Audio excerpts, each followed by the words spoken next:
Shri Shrimatachi Bhaktivedanta Swami Prabhupadaның Жан тану ғылымының 3-ші тарауының 3-ші бөлімін ағылшын тілінен қазақшылауым. 13 Наурыз 2021 жыл. Туған атым Ержан Лясұлы, руханиятым Ратхи Шямадас. Krishna тану өлімі хинду культы емес, тәңірі мәдениет. Кейде Индияда және шетелдерде тұратын Индия халқы біз туралы хинду дінін ағыздаушылар деп ойлағанымен шын мәнінде олай емес. Biz dini sектаны ағыздаушылар емеспіз, әншейін Құдайды сүю жолын ағыздаймыз. Өмірдің проблемаларын түбегейлі шешетін рухани мәдениетті ағыздайтындықтан Кришна тану ілімімізді бүкіл әлем қабыл алуда. Кришна тану қозғалысы хинду дінін ағыздайды деген қате ұғым қалыптасып жүр. Кришна тану ілімі басқа сенімдерді, діндерді жеңіп шығуды көздейтін сенімде емес, дінде емес. Керісінше бүкіл адамзат қоғамы үшін аса маңызды және ешбір діни сектаға еш қатысы жоқ бұл мәдени Кришна тану қозғалысы әсіресе адамдарға Құдайды сүю жолын үйрету үшін арналған.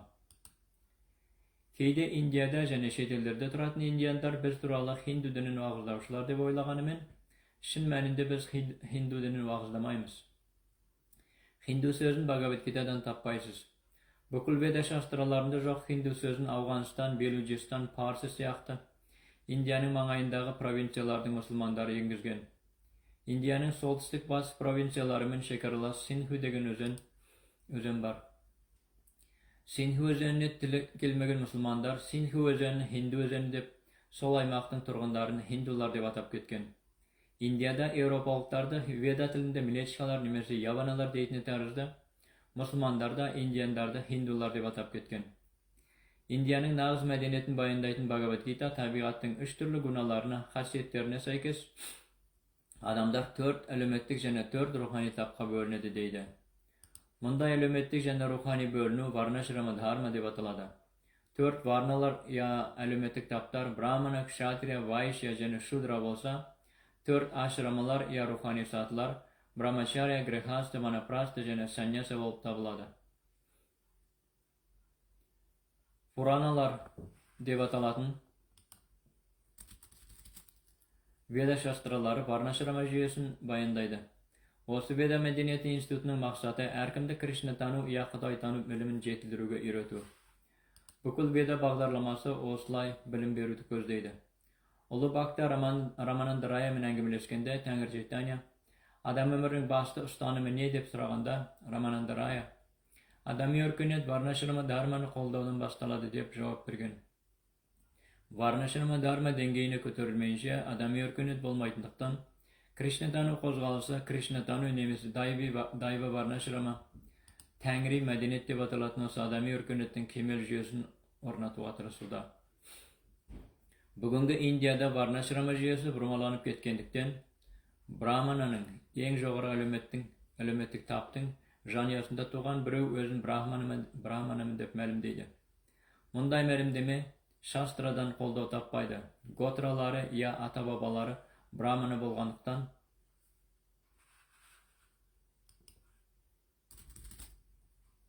бәрібірде брамана болып кетпейді. Шынайы варнашрама дharma атадан ұрпаққа табысталатын аманат мұраға туған тегін емес, керісінше адамның бойына сіңген нақты қасиеттеріне сай негізделген. Сондықтан біз әсіресе Шанкарачаряның ықпалындағы хиндулардың бүгінгі жүйесін уағыздамаймыз. Өйткені хақ, тұлғасыз имперсонал деп уағыздаған Шанкарачаря осылай Құдайды жанама жолмен жоққа шығарған. Буддизмнің ықпалынан кейін веданың беделін қайтадан қалпына келтіру мақсатымен Шанкарачаря ерекше миссиямен келген. Осыдан 2300 жыл бұрын император Ашоканың қолдауымен Будда діні бүкіл Индияға жайылды. Веда шастраларының айтуынша Кришнаның өкілетті өкілі Будда ерекше мақсатпен келген. Будданың философиясы немесе сенімі жаппай мойындалса да, Будда ведалардың беделін жоққа шығарды. Буддизмнің таралуының салдарынан веда мәдениеті Индияда да шетелдерде де тоқтағандықтан Будданың философиялық жүйесін ығыстыруды көздеген Шанкарачаря Майявада деген жүйесін енгізді. Турасын айтсақ, Майявада философиясы құдайсыз атеизм. Өйткені Құдайды ойша елестетумен шектеледі. Майявада философия жүйесі есте жоқ ескі заманнан бері бар. Indiyanın bugünkü dini ya medeni jüyesi Buddizm filosofiyası bilen özara ımıralaşıp, könüsken Shankaracharyaning Mayavada filosofiyasına negizdelgen. Mayavada filosofiyasının pikirinçe Kuday joq ekan. Kerisinçe, eger Kuday bolsa, tolgasız her bükül alemge jayılıp жатқандықтан, Kudaydı kez gelgen pişinde elestediğe bolad ekan. Munday tücrümde Veda şastralar koldamaydı. Her türlü maksatlarga jetu üçün, her türlü devalarga tabını sunsa da, tüptün tübünde Kudaydın tüptülgası Vishnu'da jogargı bilevşi keyfinde moyundaydın şastralar, şın Veda medeniyetini üretedi.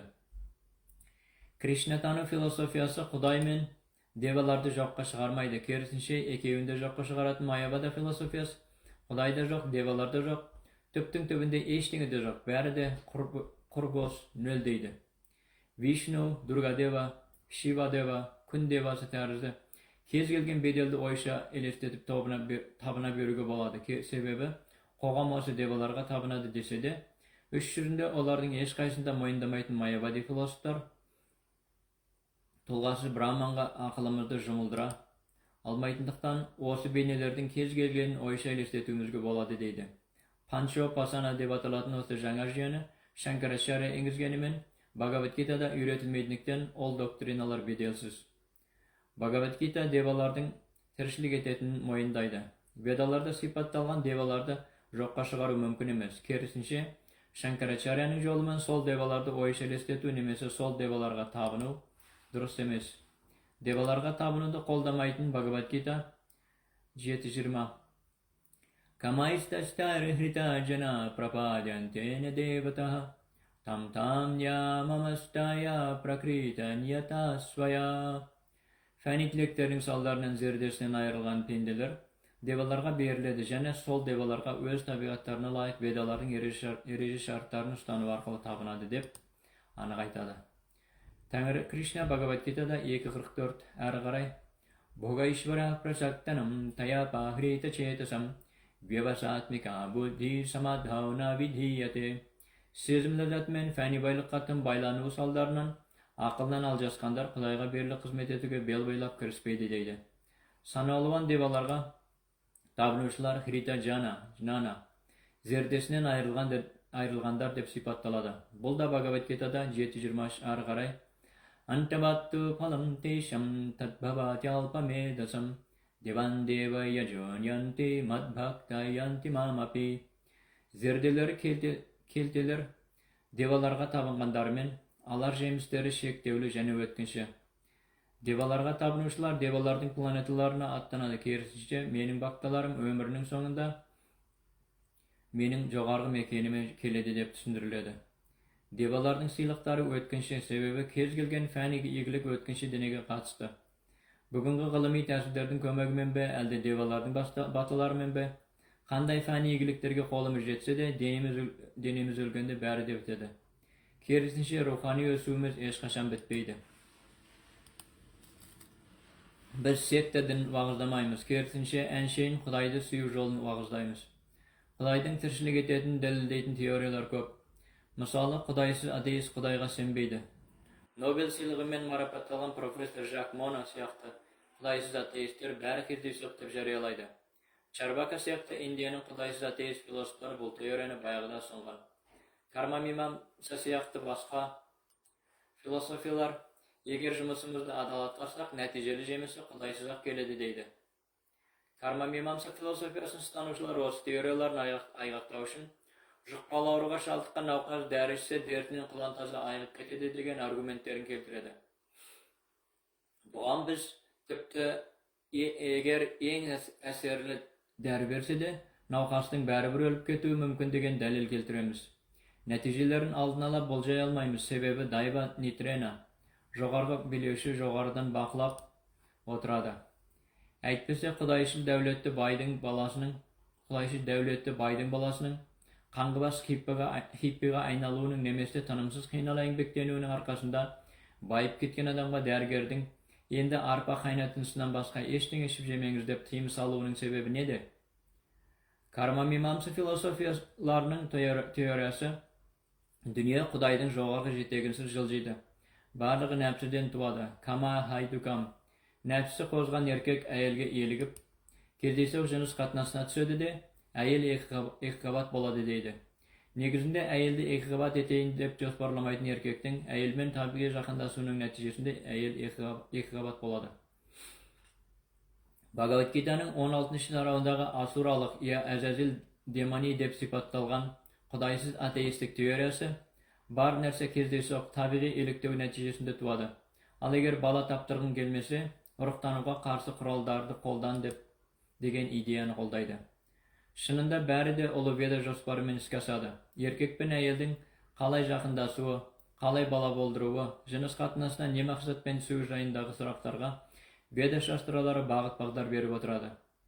Ведалардың нұсқауымен рұқсат етілетін жыныс қатынасы заңды болса, керісінше кездейсоқ жыныс қатынасы заңсыз дейді Кришна Бхагават Гитада. Кездейсоқ жыныс қатынасына құмарту салдарынан туған нәрестелерді варна санкара, лайықсыз ұрпақ дейді. Төменгі сатыдағы жануарларша нәпсінің тізгінінде кетпей, адамдар алдын ала жоспар құруға тиіс. Адами өмір жоспарсыз деген немесе бар нәрсе кездейсоқтық пен фәни қажеттіліктен туған деген теорияны біз мойындамаймыз. Құдай жоқ, тек қоғам бейбітшілігі мен тыныштығын сақтау үшін ғана жұмысыңды жалғастыра берді және Құдайды кез келген бейнеде ойша елестет деген Шанкарачаряның теориясы да азды көпті осы кездейсоқтық пен фәни қажеттілік идеясына негізделген. Керісінше одан мүлдем өзгеше біздің іліміміз беделге негізделген. Тәңір Кришна бүгінгі ұғымдағы каста жүйесін емес, керісінше осы Тәңіри Варнашрама Дharманы ұсынады. Осы бүгінгі каста жүйесін Индияда айыптай бастады. Бұлай айыптаудың да жөні бар, өйткені адамдарды туған тегіне қарай бөліп жару Ведаға немесе Тәңіри каста жүйесіне қайшы келеді. Қоғамда адамдар инженер, дәрігер, химик, саудагер, кәсіпкер, бизнесмен тәрізді әртүрлі таптарға бөлінеді. Осы әртүрлі таптар туған тектеріне емес, қабілет қасиеттеріне қарай анықталады. Туған тегіне қарай аманат мұра ететін каста жүйесі дегендер веда шастраларында жазылмаған. Біз де мойындамаймыз. Бүгінде индияндарда бас тартқан каста жүйесіне біздің еш қатысымыз жоқ. Керісінше біз әркімнің мәртебелі брамана болуына және өмірдің ең жоғарғы сатысына көтерілуі мүмкіндік береміз. Бүгінде браманалар, рухани тәлімгерлер мен кшатриялар, басқарушы администраторлар жетіспейтіндіктен, бүкіл жер шарын шудралар, қара жұмысшылар табы басқаратындықтан, келіспеушіліктер кеңінен етек алуда. Осы келіспеушіліктерді жұмсарту үшін Кришнатану қозғалысын құрдық. Егер ми дұрыс қарекет етсе, қол, қарын, аяқ сияқты дененің басқа мүшелерінде дұрыс қарекет ететіні тәрізді. Егер брамана табы шынымен қалпына келсе, қоғамды көркейтуші басқа таптарда ілімен жүреді. Осы Кришнатану қозғалысының түпкі мақсаты адамдарға Құдайды сүю жолын үйрету. Адам өмірінің кемелшіңі Құдайды сүю жолын үйренді деген қорытындыны Чайтанья Махапрабху құптайды. Кришнатану қозғалысының хинду дінімен де басқа ешбір діндермен де еш қатысы жоқ. Христиандардың хинду дініне өткілер келмейтін секілді, хиндуларда христиан дініне өткілер келмейді. Керісінше, Құдайтану философиясын түсінуге және онымен шын көңілмен айналысуға әркім асық. Кришнатану қозғалысының хинду діні дегенді уағыздамайтынын анық түсініңіздер. Біз өмірдің күллі проблемаларын түбегейлі шешетін рухани мәдениетті уағыздаймыз. Сондықтан Кришнатану ілімімізді бүкіл әлем мойындауда.